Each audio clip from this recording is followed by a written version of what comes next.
धोने वाली बहू। शादी के पहले से ही विभा को कपड़े धोने का बड़ा शौक था। कभी नल के नीचे तो कभी तालाब के पास। अरे मेरी नीली वाली लुंगी नहीं दिख रही है। विभा की अम्मा, कहाँ रखी है लुंगी? अरे वो तो विभा ने परसों ही धोकर रखी थी आपकी अलमारी में, देखो वहीं होगी। वो ना मैंने आज धो दी, मुझे लगा कि गंदी हो गई होगी।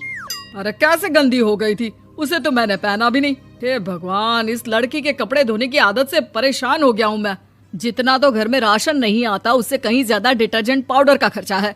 इसकी शादी करवा दो, शादी जाए अपने घर में ही करे काम, फिर चाहे घर के कपड़े धोने हो या पूरे गांव के।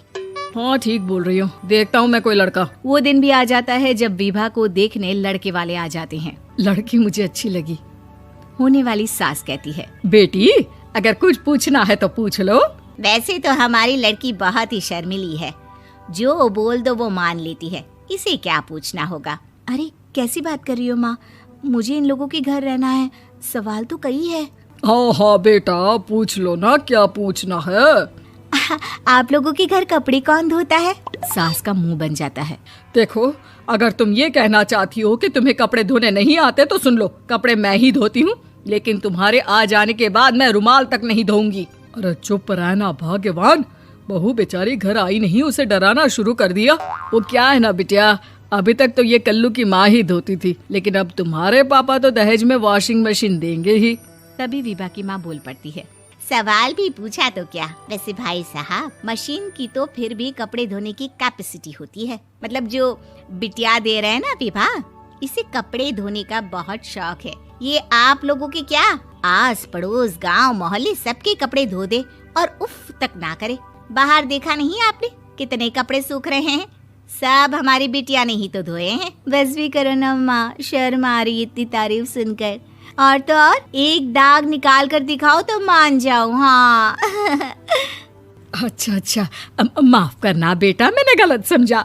हमें तो रिश्ता बहुत पसंद है। और ऐसे जुड़ जाता है रिश्ता कपड़े धोने का शौक रखने वाली विभा का। उसकी शादी हो जाती है कोयला फैक्ट्री में काम करने वाले कल्लू के साथ। शादी के बाद अचानक विभा चिल्लाती हुई सास के पास आती है। सासू माँ, अरे सासू माँ कहाँ है आप? ये तो धोखा है, धोखा दिया आप लोगों ने मुझे। इसे ससुर के चक्कर के बारे में पता चल गया। अरे तो उसमें तुझे क्यों धोखा मिला है? अरे नल में पानी नहीं आता, कपड़े कैसे कब धुलेंगे? अच्छा अच्छा, तू पानी नहीं आ रहा उसकी बात कर रही है। तो आपने क्या सोचा? कुछ नहीं। अच्छा हाँ, तेरी माँ ने कहा था कि कपड़े धोने का शौक है तुझे, याद आया मुझे। शौक शौक बोलकर कपड़े धोने वाले मेरे जुनून को कम ना आके सासू माँ, कपड़ा धोना मेरा गुरूर है। तभी पति भी वहाँ आ जाता है। अभी अभी मैंने इसे सनी देओल की फिल्म दिखाई है, उसी के डायलॉग मार रही है माँ। अच्छा सुन, साफ साफ बता रही हूँ, पानी सुबह 4 से 6 और शाम को 10 से 12 आता है, समझी? विभा टाइमिंग सुनकर हैरान हो जाती है। ये क्या भूतों का मोहल्ला है? सुबह 4 बजे उठकर कौन कपड़े धोता है? 4 बजे टंकी में पानी जाता है, फिर सारा दिन धोना ना, किसने मना किया?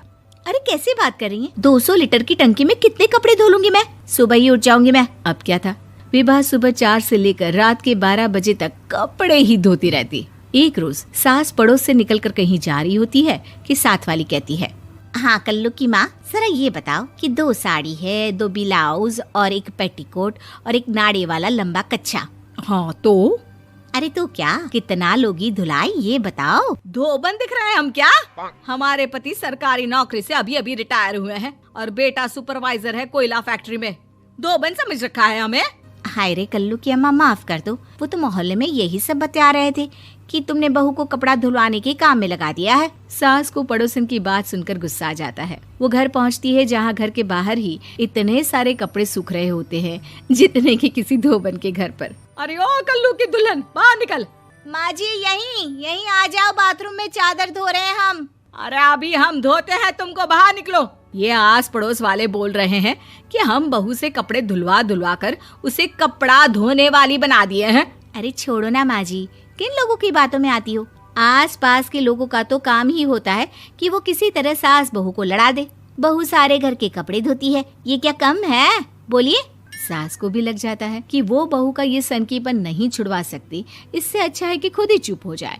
एक रोज सास और बहू मंदिर जाते हैं, जहाँ सास की साड़ी वहाँ खड़ी भीख मांगने वाली से मिलती है। माँ जी क्या बात है, आपकी साड़ी उस भिखारन से कितनी मिल रही है ना? हाँ हाँ देखो तो, दोनों की साड़ी मिल रही है। क्या बात है कल्लू की अम्मा, तुम खुद को तो अफसर की बीवी बताती हो और ऐसी सिंपल सी प्लेन साड़ी पहनकर घूमती हो।